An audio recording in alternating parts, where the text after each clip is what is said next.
"Oh, Matt, I'd like to purchase the property that you have up for sale in Sanford, Florida." Friend of mine, Valerie, pointing this one out. She was saying, "Luke, look at this. Look at the traffic over here. Look at the Wawa down the street. Look at the 7-Eleven down the street. Look at how often people are going back to them shops. Look at the traffic that's going right in front of this property. And Luke, you're going to know who wants to go on this property. You're going to know who should use this property." And so I looked at it.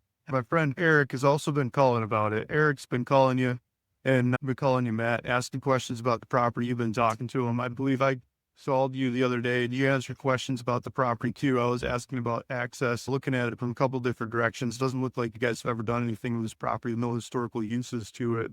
Just vacant land. I love that. I love working on vacant land. I love figuring out data, high traffic retail data for vacant land, and pairing that together with tenants that I like to use for these kinds of properties. I started off with $500 desert square properties. I bought these properties in the middle of nowhere. I sent cash offers. I mailed offers in the mail. Lots of times properties I couldn't even find on a map. I bought these things, figured them out, and put them up for sale on the internet, offered owner financing, and sold them.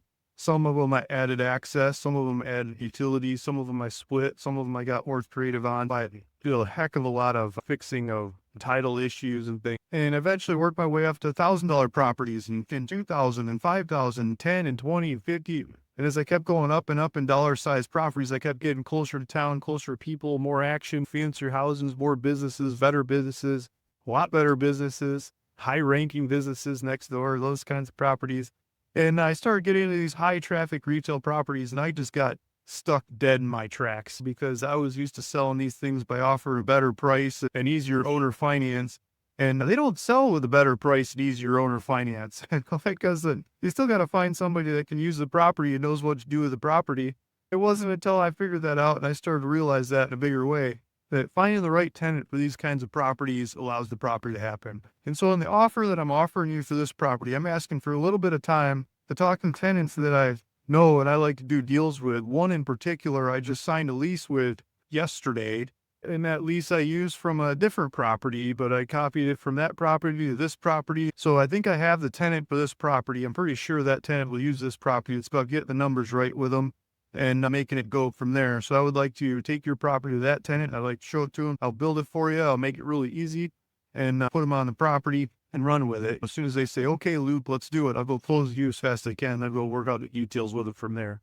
I don't want to rely on just that one tenant. Sometimes they already have one down the street, or they don't have enough capacity to take on another one today because I gave them too many already and never know where the bottom of their well is. So I would like to present it to other tenants that I like to use or work with on these kinds of properties as well, and hit it from a couple different angles and pair them against each other, see who's willing to pay the most, the fastest, and get it done, right? So you go put their shop in there and start charging them rent. So that's why I'm asking for a little bit of time in this offer.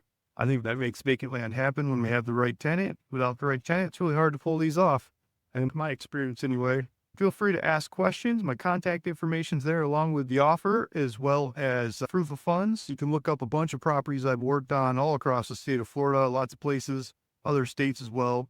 Pretty much all the counties except for Broward County. It's just too expensive for me. Miami County, like the rest of Florida, not the super expensive ones. Feel free to look me up on my website, realvacantland.com. You can see a couple thousand plus properties I've traded there over time. Just ask questions. Let's figure this one out. Let's make it happen.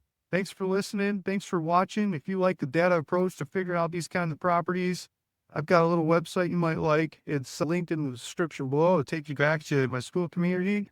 And we've got a bunch of like-minded people talking about these kinds of properties, learning from each other, sharing with each other.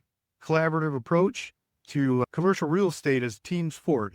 So if that's your interest, feel free to hit that link and go there. It's free, not asking for any money, just a good collaborative place to share information on these kinds of deals. Otherwise, feel free to hit me up in the comments here as well. And see you in the next video. Luke Smith, realvacantland.com. Vacant.